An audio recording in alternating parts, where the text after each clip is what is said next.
Hello किसान भाइयों, नमस्कार। आज इस मेरे YouTube चैनल होशियार किसान में आपका बहुत बहुत स्वागत है। किसान भाइयों, आज का जो हमारा टॉपिक है वो है सही जांच के लिए मृदा नमूना लेने का सही तरीका, यानी कि सही विधि।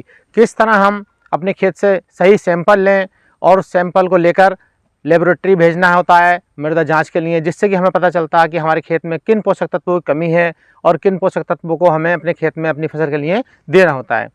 तो किसान भाइयों, इस पर आज बात करेंगे हम। और अगर आप मेरे चैनल पर नए हैं तो मेरे चैनल को कृपया सब्सक्राइब जरूर कर दीजिएगा, जिससे कि मेरी नई नई जानकारी और नई नई वीडियो आपके पास समय से पहुंचती रहें।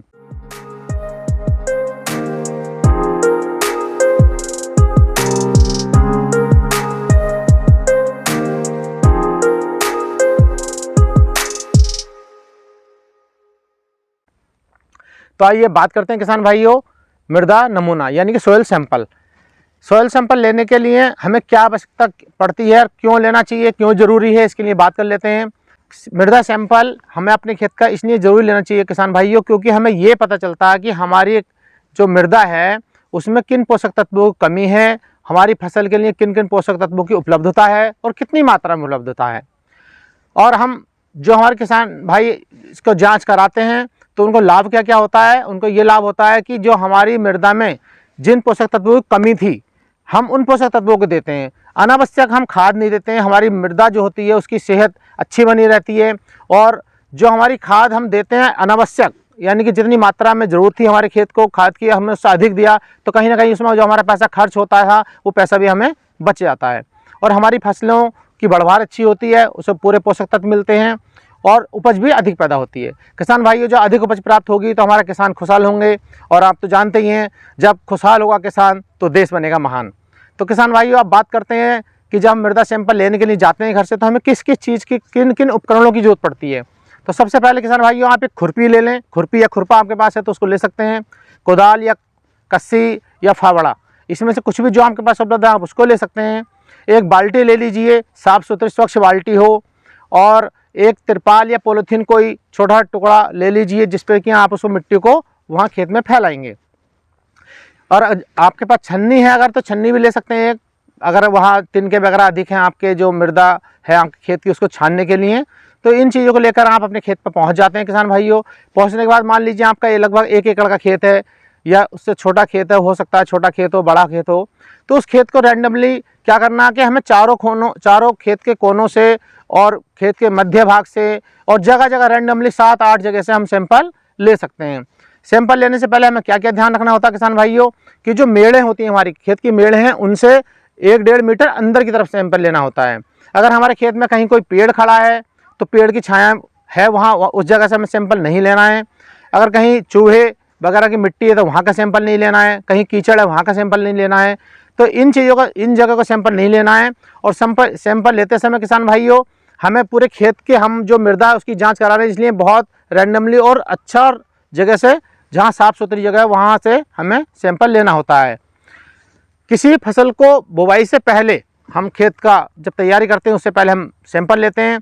तो सैंपल लेने से पहले हमें क्या ध्यान रखना है, क्या करना है कि जो हम अपने साथ कुदाल या फावड़ा ले गए थे उससे लेयर, ऊपर की जो लेयर है उसको थोड़ा साफ़ कर लेना। उसमें कंकर पत्थर या तिनके या पिछली फसल जो हमने ली थी उसके जड़ अवशेष वगैरह ना हो, उनको साफ़ कर लें। ऊपर से साफ़ करके उसके अंदर फिर हम एक वी आकार का, खुरपी से वी आकार का एक गड्ढा बनाते हैं। और गड्ढा बनाना, जो हम गड्ढा बनाते हैं वो कितना गहरा बनाएं, वो गहराई उस पर निर्भर करती है कि अब हम कौन सी फसल लेने वाले हैं आगे। अगर हम अनाज वर्गीय फसल ले रहे हैं जिनकी जड़ें लगभग 6 इंच गहराई में जाती हैं, तो हमें 6-7 इंच गहरा वी आकार का एक गड्ढा बनाना है। और अगर हम गन्ने आदि के लिए अपने खेत की तैयारी कर रहे हैं तो उसके लिए हमें लगभग 10-12 इंची यानी कि 1 फीट गहरा गड्ढा बनाना है वी आकार में। और यदि हम बागवानी या फलदार वृक्षों के लिए अपने खेत की तैयारी कर रहे हैं तो हमें लगभग 1 मीटर गहराई का वी आकार का गड्ढा बनाना होता है।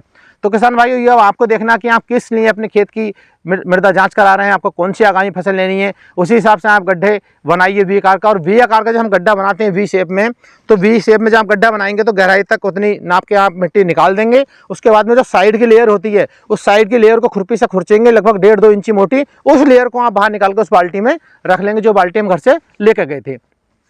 मान लीजिए आपने गन्ना बोने के लिए, गन्ना बुआई के लिए खेत की तैयारी कर रहे थे और आपने 8-10 जगह से सैंपल ले लिया अपने खेत में से, तो लगभग आपके पास 10 किलो के लगभग 8-10 किलो के लगभग मिट्टी हो जाती है इकट्ठी। उस मिट्टी को आप बाल्टी में भरें और बाल्टी में भर के किसी छायादार वृक्ष के नीचे या किसी अन्य छायादार स्थान पर बैठ जाएँ और वहाँ पर जो आपने वो एक पॉलीथीन का या तिरपाल का आप ले गए थे घर से तिरपाल, उसको फैला लें थोड़ा।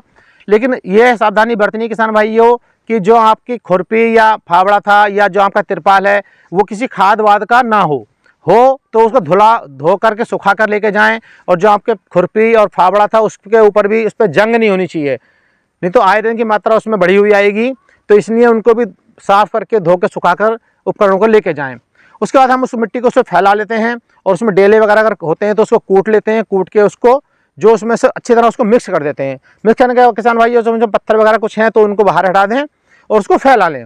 फैलाने के बाद में उसके जो हम 4 हिस्से कर लेते हैं एक आइडिया से, और उसके आमने सामने के 2 हिस्से हम मृदा ले लेते हैं और 2 हिस्से हटा देते हैं। जो 2 हिस्से हमने मृदा लिए उसको अच्छी तरह मिक्स कर लें और मिक्स करने के बाद में उसको हम फिर दोबारा उस जो हमारा तिरपाल था पॉलीथीन उसके ऊपर फैला लेते हैं। फैलाने के बाद में फिर हम उसके 4 हिस्से करते हैं और अब 2 हिस्से दूसरी तरफ के लेते हैं जिधर के हमने बाहर किए थे। आमने सामने के 2 हिस्से फिर ले लेते हैं और 2 हिस्से उस साइड के बाहर कर देते हैं। ये प्रक्रिया हम तब तक करते रहते हैं किसान भाइयों जब तक हमारे पास लगभग आधा किलो के या 500-600 ग्राम के लगभग मिट्टी शेष बचती है, तब तक हम ऐसा करते रहते हैं। उसका करने के बाद जो हमारा मृदा इकट्ठा हुई लगभग आधा किलो, वो आपका एक सैंपल बन गया किसान भाइयों। उसको हम छान लेते हैं।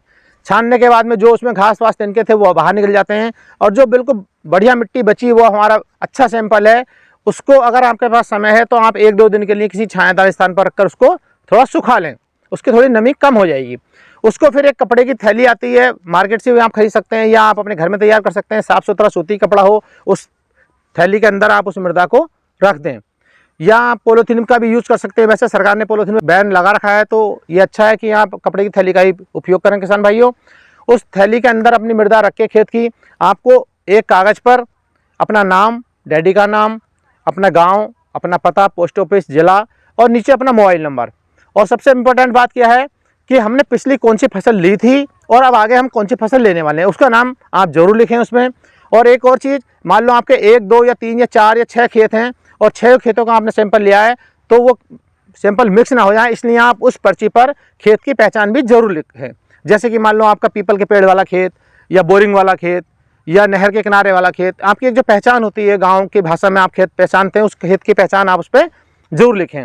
और वो पर्चा जो है आप 2 कॉपी में बनाएं, एक की पुड़िया बना के आप उसके सैंपल के अंदर रख सकते हैं और एक सैंपल के ऊपर चिपका दें। अगर मान लो ऊपर वाला फट जाता है तो अंदर वाला सेफ रहता है, इस तरह। और किसान भाई एक चीज़ और बता दूँ आपको, ये आपका मृदा सैंपल बिल्कुल ओके हो गया है।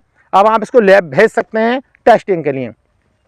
और एक बात और आती है किसान भाइयों की, हम मृदा सैंपल अपना जो टेस्ट कराते हैं वो कितने दिन में कराएं, मतलब आवश्यक कितने दिन में होता है, तो 3 साल में एक बार अपने खेतों का आप सैंपल लेकर टेस्ट जरूर करा लें। और यदि आप जो छोटी अनाज वर्गीय फसल लेते हैं, वार्षिक फसल नहीं लेते हैं, तो आप 2 साल में भी टेस्ट करा सकते हैं। टेस्ट कराने से किसान भाइयों आपको बहुत बड़ा फायदा ये होता है कि आपको पता चल जाता है हमारी मृदा का स्वास्थ्य कैसा है, हमारी मृदा में किस चीज़ की कमी है। NPK, यूरिया, DAP जो आप डाल रहे थे, अभी तक क्या था किसान भाइयों की पड़ोसी का हमने फसल देखी, गन्ना देखा, क्या है, हरा है, अब क्या डाला उसने, मान लो 1 कट्टा यूरिया डाला था 1 एकड़ में, तो उसने आपसे बता दिया 1.5 एकड़ डाला था, आपने 2 कट्टे डाल दिया। 1 कट्टा डाला उसने, आपको 1.5 बताया, आपने 2 डाल दिया, फिर आपने पड़ोसी ने आपको देख के 3 डाल दिया। तो ये क्या है, ये एक जबरदस्ती अंधाधुंध है कि जो हमारे अंदर कंपटीशन की भावना कि हम अधिक से अधिक यूरिया दें, अधिक से अधिक खाद दें। ऐसा नहीं है किसान भाई, फसल को जो जरूरी पोषक तत्व में सिर्फ उतनी ही मात्रा में देने हैं, अधिक देने में कहीं ना कहीं हमारा फसल को भी नुकसान होता है और हमारी जेब को भी नुकसान होता है। तो ये थी किसान भाइयों आज की जानकारी। मुझे उम्मीद है मेरी जानकारी आज की दी हुई आपको जरूर पसंद आई होगी और मेरी वीडियो को शुरू से अंत तक देखने के लिए बहुत बहुत धन्यवाद किसान भाइयों। मिलते हैं फिर किसी नई वीडियो में, तब तक के लिए नमस्कार।